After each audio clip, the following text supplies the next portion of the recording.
I've been working the night shift at this rundown motel for a few months now.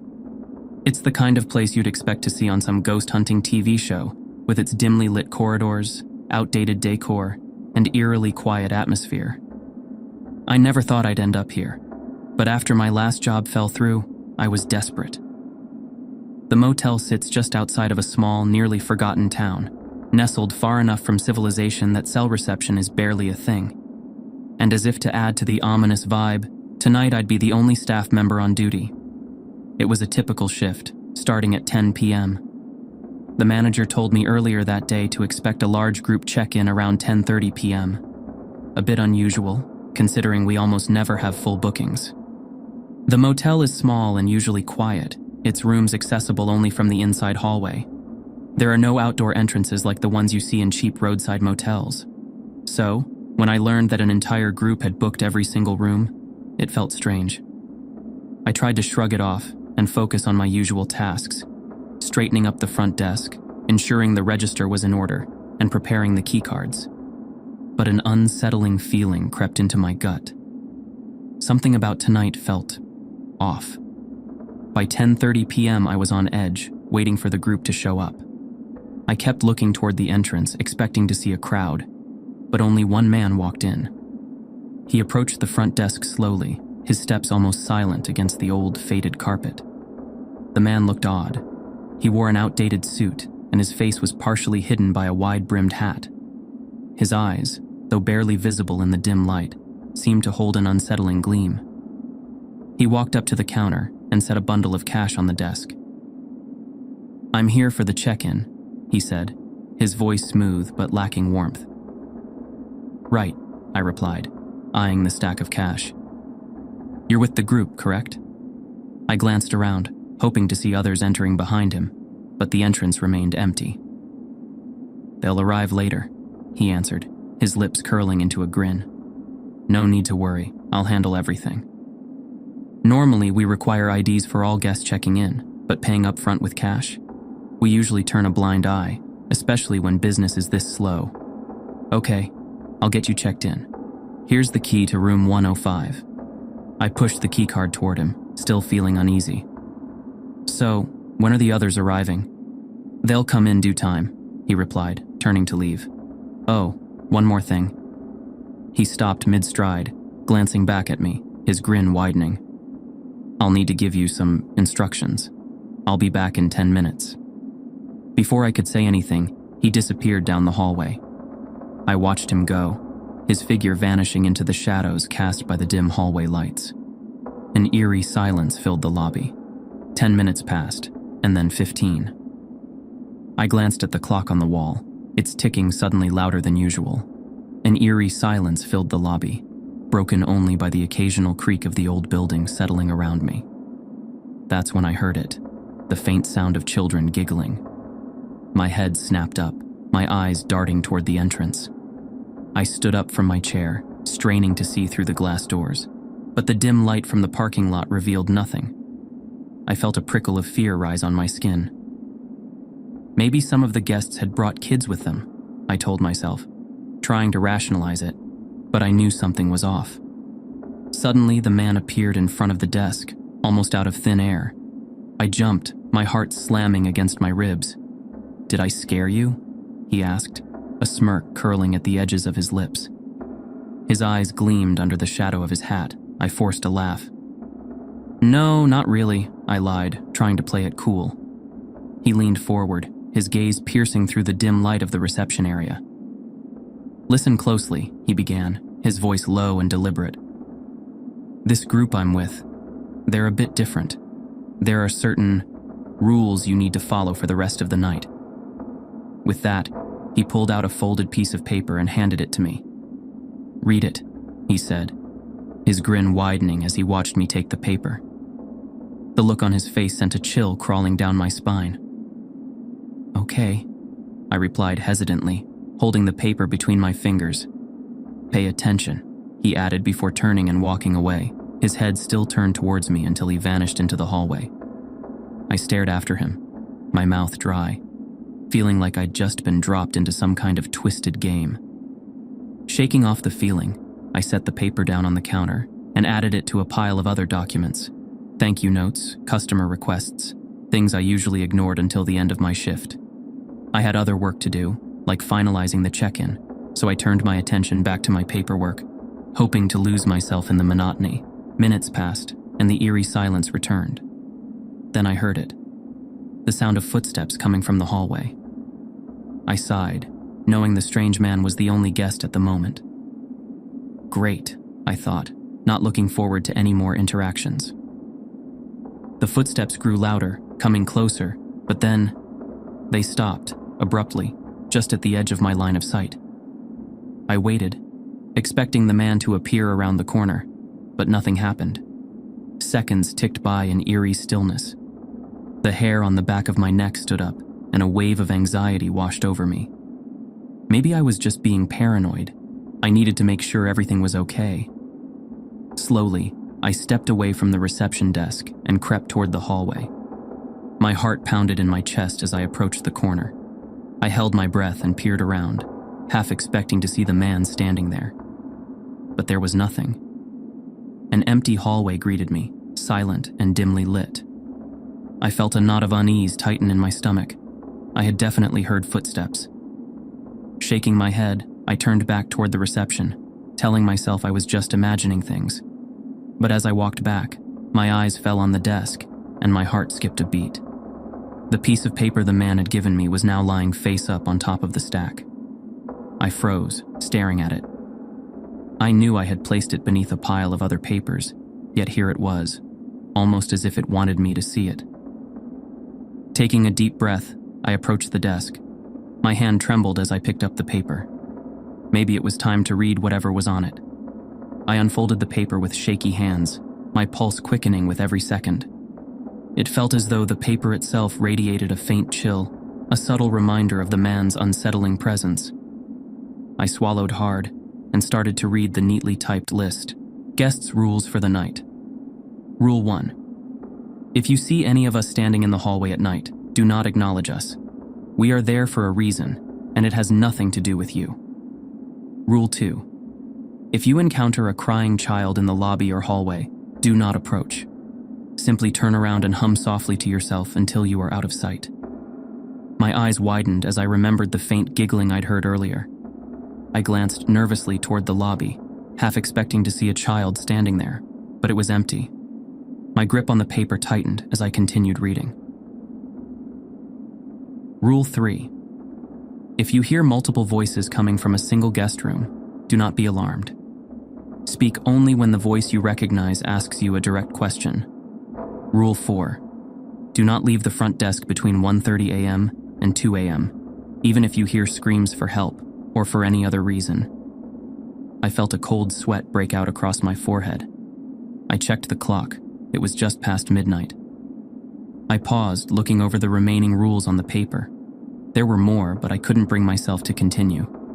This whole situation was spiraling into madness, and I wanted no part of it. I set the paper aside, shaking my head. No way was I going to deal with whatever sick game this was. I just needed to get through the night. I leaned back in my chair, trying to calm down. I closed my eyes, taking a few slow, deep breaths.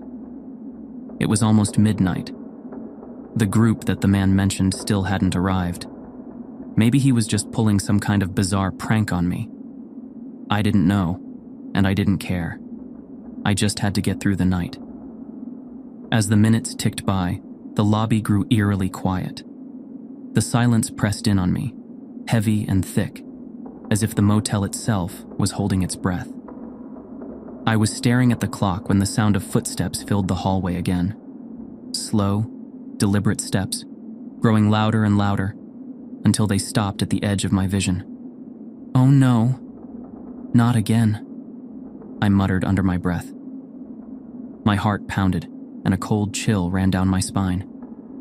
I braced myself, waiting for what would happen next. From the hallway emerged a tall, thin man.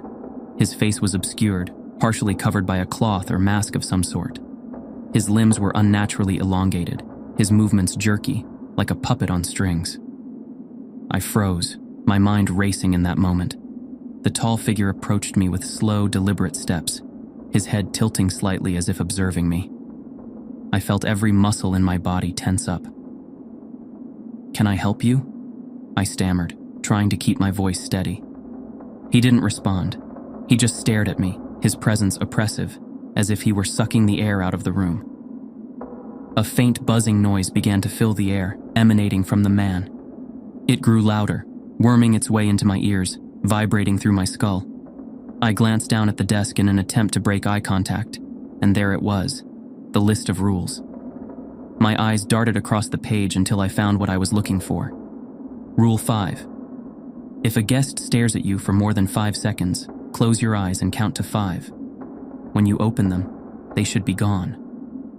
The buzzing intensified, growing almost unbearable. I squeezed my eyes shut, my mind racing. I started counting. 1, 2, 3. My heart was slamming against my chest, every beat faster than the last. The buzzing noise pulsed around me, making my skin crawl. 4, 5. The buzzing had stopped. I opened my eyes. The lobby was empty. I felt the tension in my body release all at once, leaving me lightheaded and shaky. My breath came out in ragged gasps as I leaned against the desk for support. I glanced at the clock. It was 1 a.m.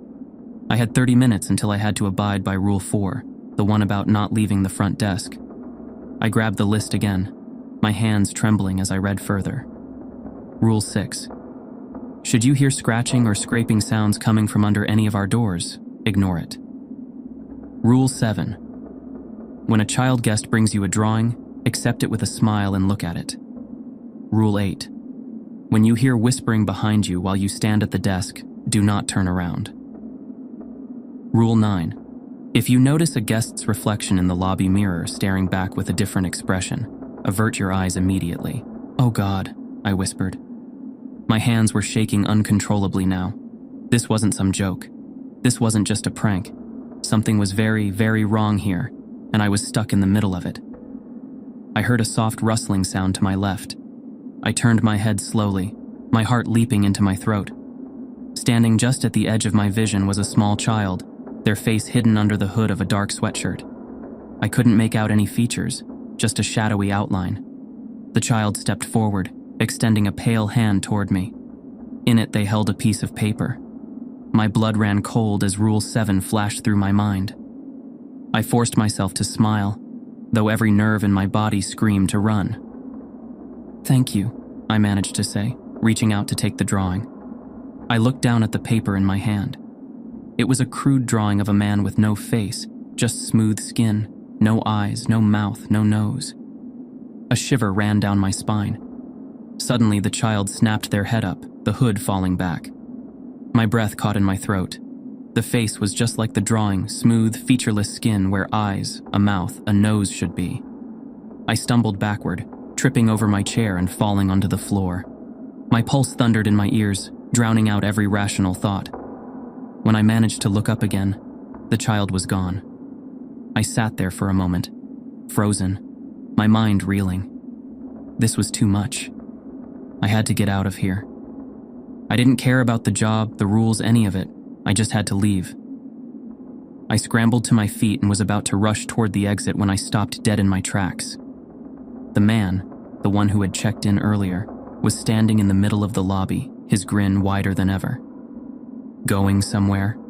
he asked, his voice dripping with amusement. I opened my mouth to speak, but no words came out. I just stood there, my body trembling. The man tilted his head, eyeing me with a look of eerie satisfaction. "See, I forgot to tell you the most important rule," he said, his voice lowering to a whisper. "Under no circumstances should you leave the motel before sunrise. You may find yourself unable to return." A chill ran through me. "Return from where?" I asked, my voice barely a whisper. He grinned wider, his eyes glinting with a strange light. "That's for you to discover," he replied cryptically before turning away. He walked slowly toward the hallway, his gaze lingering on me until he disappeared around the corner. I was left standing in the lobby, my mind a whirlwind of fear and confusion. I glanced at the clock. It was 1:25 a.m. I didn't know what to do. Should I stay? Should I leave and risk whatever was out there? My heart was telling me to run, but my instincts screamed at me to heed the rules. As I stood there, paralyzed by indecision, it began. Screams, coming from the hallway. Harsh, guttural screams that echoed through the motel, bouncing off the walls and pounding into my skull. I glanced at the clock. 1:32 a.m. Rule 4 echoed in my head. Do not leave the front desk between 1:30 a.m. and 2 a.m., even if you hear screams for help or for any other reason. I clutched the counter, every muscle in my body tense. The screams grew louder, more desperate. I jolted in my chair, my heart leaping into my throat. It was a raw, guttural cry that filled the air, clawing its way into my ears. I glanced at the clock. 1:37 a.m. My pulse quickened, every second stretching into an eternity. The screams didn't stop. They echoed down the hallways, seeming to come from every direction, getting louder and more desperate with each passing moment. Stay put, I muttered to myself, gripping the edge of the desk. My knuckles turned white as I braced against the instinct to run. I had to remind myself that this place was not normal, that these rules weren't written as a joke. The screams rose to a fever pitch, shifting from human cries to something more monstrous, more guttural. I squeezed my eyes shut, trying to block out the noise. It was like 1,000 nails scraping against my sanity, a cacophony that clawed at the edges of my mind. The clock ticked loudly in the silence between each scream. I peeked at it again. 1:45 a.m. 15 minutes left. Just 15 more minutes. My stomach twisted. Could I make it through this? The screams transformed, morphing into sobs and wails that reverberated through the empty hallways. They grew more pitiful, pleading, like someone trapped in endless torment. My nails dug into my palms as I forced myself to remain still, to ignore the cries for help. Do not leave the front desk.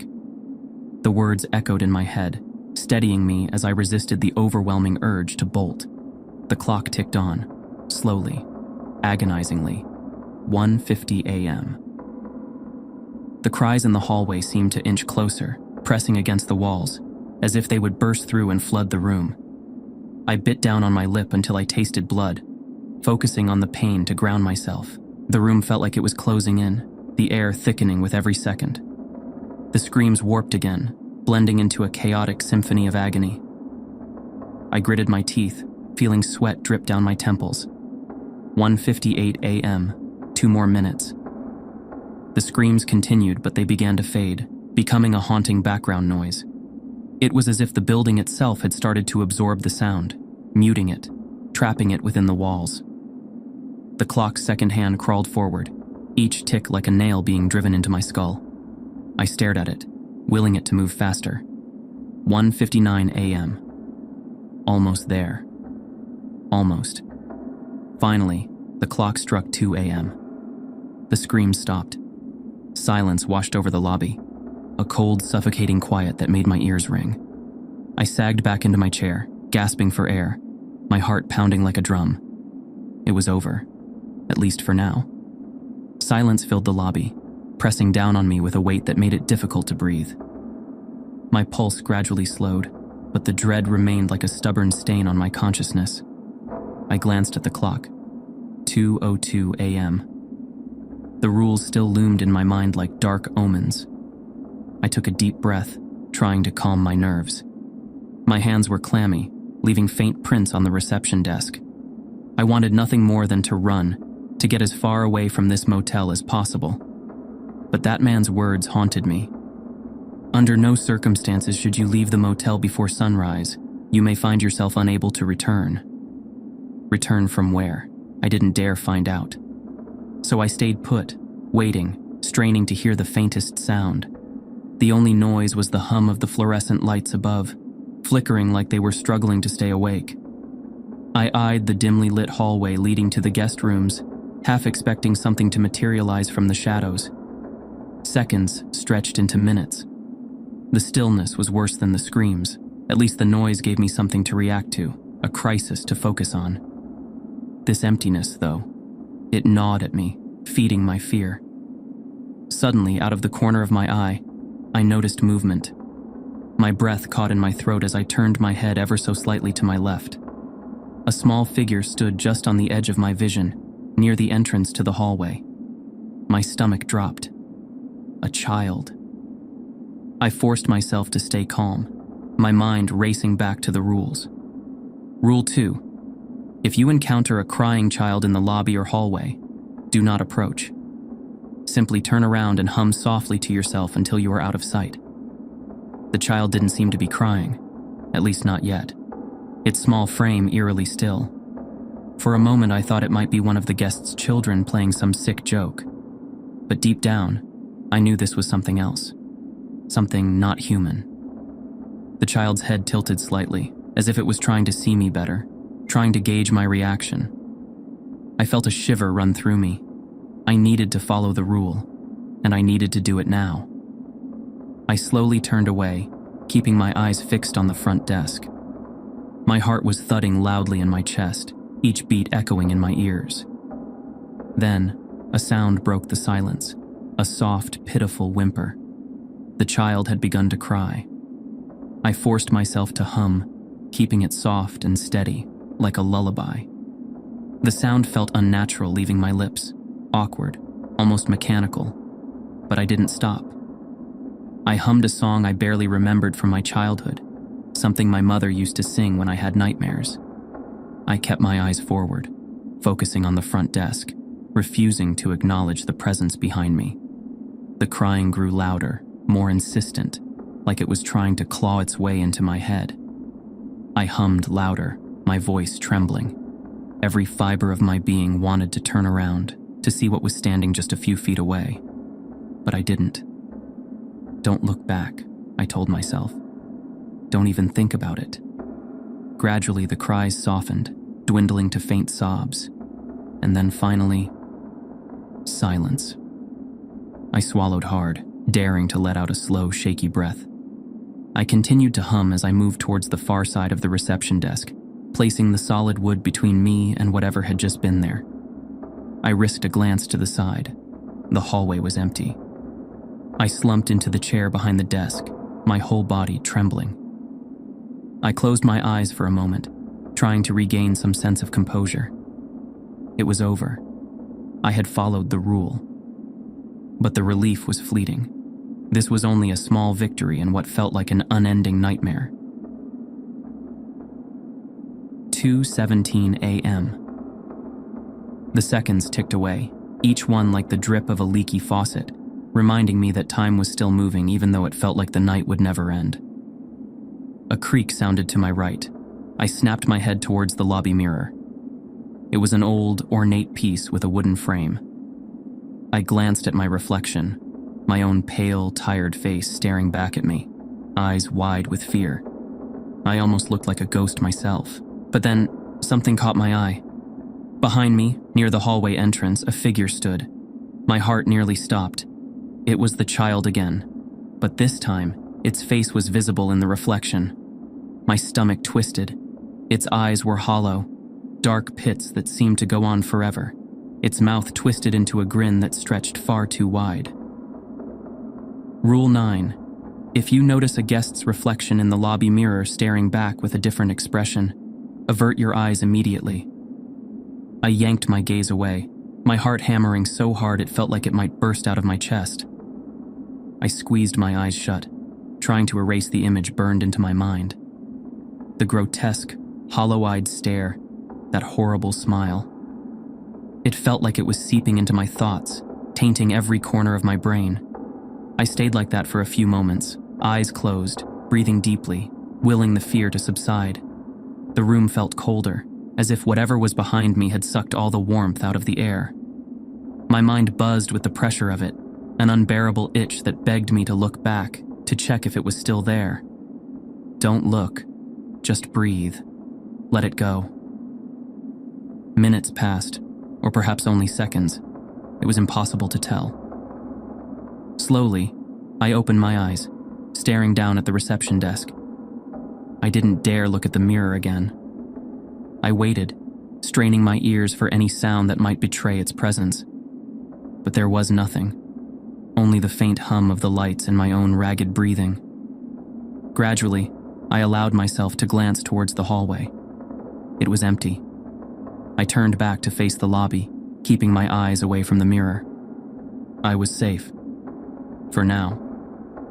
My heartbeat gradually slowed, returning to something close to normal.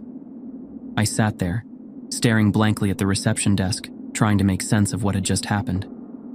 This was no ordinary night. It was like I had been thrust into a world where the rules of reality no longer applied.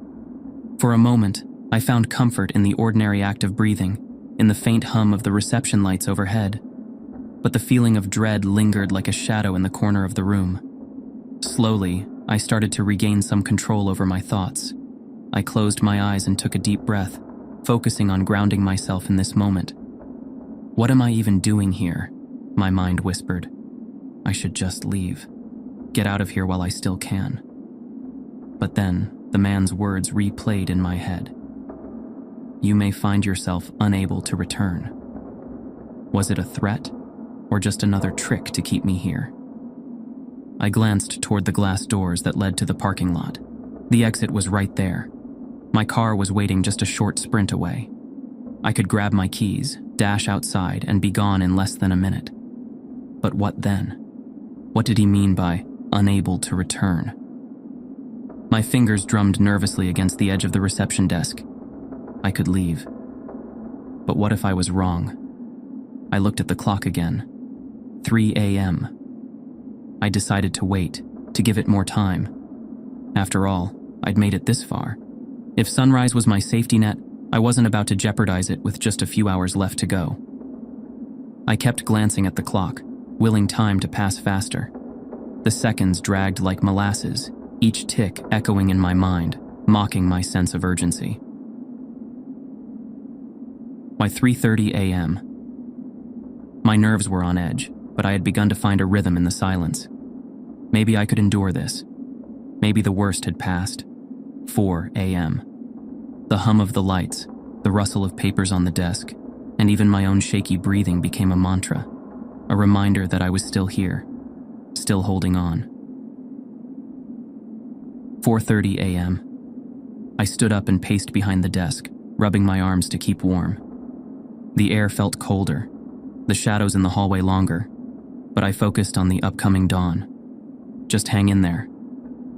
Finally, it was 5 a.m., an hour left. I exhaled a sigh of cautious relief. But then, I felt it. A change in the air, an unspoken tension settling into the room like a fog. I turned my head towards the hallway, feeling my stomach clench with dread. The shadows shifted slightly, and then they emerged. The hallway was filled with figures, standing silently in the dim light. Men, women, children. They crowded together, facing my direction but remaining eerily still. My heart thudded in my chest as I remembered Rule 1. If you see any of us standing in the hallway at night, do not acknowledge us. We are there for a reason, and it has nothing to do with you. I forced my eyes away, staring straight ahead at the reception desk, refusing to focus on them. My hands gripped the edge of the counter, knuckles turning white. I could feel their presence, a suffocating weight pressing against me as if urging me to break the rule, to look at them, to acknowledge their existence. Seconds felt like hours as I listened to the faint rustle of their clothing, the almost imperceptible sound of their breathing. My mind screamed at me to run, to look, to do something, but I stayed still, staring forward, clinging to the hope that ignoring them would keep me safe. One of them stepped forward. I sensed it more than I saw it. My peripheral vision caught the slight movement, the shift of a shadow in the corner of my eye. My chest tightened as my lungs refused to fill completely. I squeezed my eyes shut. My heart hammered in my ears, every muscle in my body tensed. Then, I heard it. A whisper. Soft, faint, like leaves rustling in the wind. It was right behind me. "Look at us," it hissed. "Look at what you've ignored." I bit my lip, the pain grounding me. Do not acknowledge them. The rule was clear, but the urge was there, clawing at the back of my mind, gnawing away at my self-control. The whispering continued, swirling around me like a cold breeze, a chorus of voices blending into a haunting murmur. I fought against it, focusing on the ticking of the clock. I needed to stay calm. Just one more hour. The murmurs faded, and I dared to crack my eyes open slightly, peering straight ahead. The hallway was empty again. I released the breath I'd been holding, a wave of relief washing over me. I had made it through. I checked the clock. 5:50 a.m. 10 more minutes. I exhaled slowly, refusing to let my guard down completely. My eyes flickered towards the lobby mirror, catching my own reflection. I looked exhausted, eyes red, hair disheveled. But there was a spark of hope in my gaze. Almost there. Finally, the clock struck 6 a.m. A soft light began to seep through the glass doors, heralding the arrival of dawn. I felt a weight lift from my shoulders, the suffocating pressure that had filled the room dissipating with the darkness. I stood up on shaky legs and took a deep, shaky breath. It was over. I had made it. I walked towards the glass doors, pushing them open to let in the cool morning air. It was like stepping into a different world. The motel parking lot was bathed in the warm glow of the rising sun. The birds were chirping, the early morning mist lifting from the ground. I turned back one last time, glancing at the now empty lobby. It looked normal, mundane, as if the horrors of the night had never happened. I grabbed my jacket from behind the counter and stepped outside, letting the door swing shut behind me. I walked to my car, feeling the sun on my face, the warmth sinking into my skin, dispelling the chill of the night. I slid into the driver's seat, started the engine, and glanced back at the motel one last time. For a moment, I thought I saw a figure standing in one of the windows, a shadowy silhouette watching me. I blinked, and it was gone. Shaking my head, I pulled out of the parking lot and drove away. As the motel faded in the rearview mirror, I let out a shaky laugh. I had made it through the night, but one thing was clear. I was never coming back.